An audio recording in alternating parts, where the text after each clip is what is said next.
abaalmarinayay 5 qof oo kamid ah shaqaalaha dawladda Soomaaliland waxaanay kala ahaayeen 2 doctor iyo 3 macallin munaasabadan oo si weyn looga soo qayb galay waxa kamid ah xubno oo kamid ah golaha wasiirada agaasimayaal guud mujaahidiin xildhibaano aqoonyahan iyo marti sharaf tiro badan munaasabadan dhiirigelinta iyo maamuuska ayd waxa ka hadlay gudoomiyaha hay'adda shaqaalaha dawladda wasiir ku-xigeenka wasaaradda waxbarashada wasiir ku-xigeenka wasaaradda horumarinta caafimaadka waxaanay hambalyo u direen shaqaalahan ku guuleystay inay noqdaan 5 qof ee ugu horeeya ay yimaadeen xafiiska ugu yimaadeen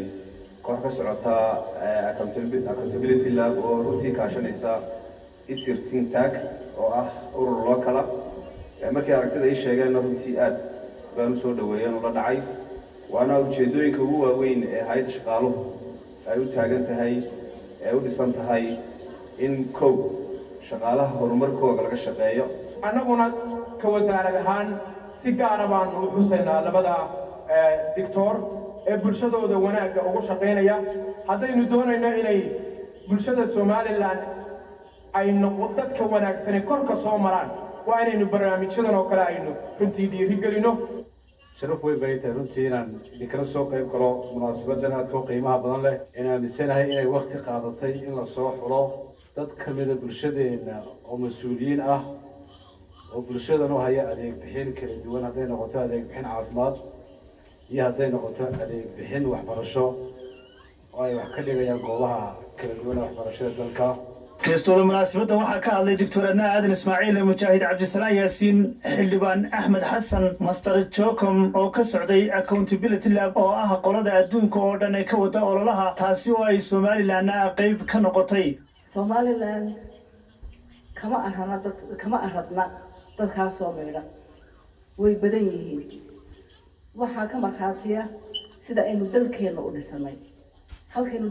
dalkeena ka soo qaadnay iyo halka ay maanta soo gaarsiinay ayaa ka marxaatiya waxaan wada hambalyeeynaya dhammaan shaqada guuleystay gaar ahaan waxaan hambalyeynaya macalinka ka yimi xasan joogso weyne oo isaguna sharfay inana tusay dadka naafada ah inay kartidooda ay ummadda ku soo kordhin karaan accountability wuxuu leeyahay qof isxisaabiyo xaasib nafsa qabla an tuhasab dadka marka ku qabanayso ama iskaabu ku qabanayso waxaanu eegaynoo kala dig gobolada iyadana waxaanu islahayn cadaalad goboladana ha jirto oo goboladana ha la eego waxaanu kaloo eegaynay laf iyo dhadigba in iyadana la eego gabagabadii munaasabada waxaa ka hadlay wasiirka wasaaradda shaqada iyo arrimaha bulshada iyo qoyska Soomaaliland waxaana uu ku dheeraaday ahmiyadda ay leedahay in la horumariyo shaqaalaha dawladda lagu abaalmarintii qaranka lagu abaalmarintii dadka lagu abaalmarintii Soomaaliland oo dhan muwaadiniinimo way lagu yahay dadkeena sababaha yareynayana waxaa ka mid ah wax kasta oo wanaagsan oo aad qabato adiga iyo tuugii iyo afmishaadkii waa si mayraad sababta wadda ku nacsiinaysaa waa taa laakiin haddii la helayo in la kala saaro oo la qiimeeyo dad badan baa wanaagga dabada qaban lahaa kuna dhiibay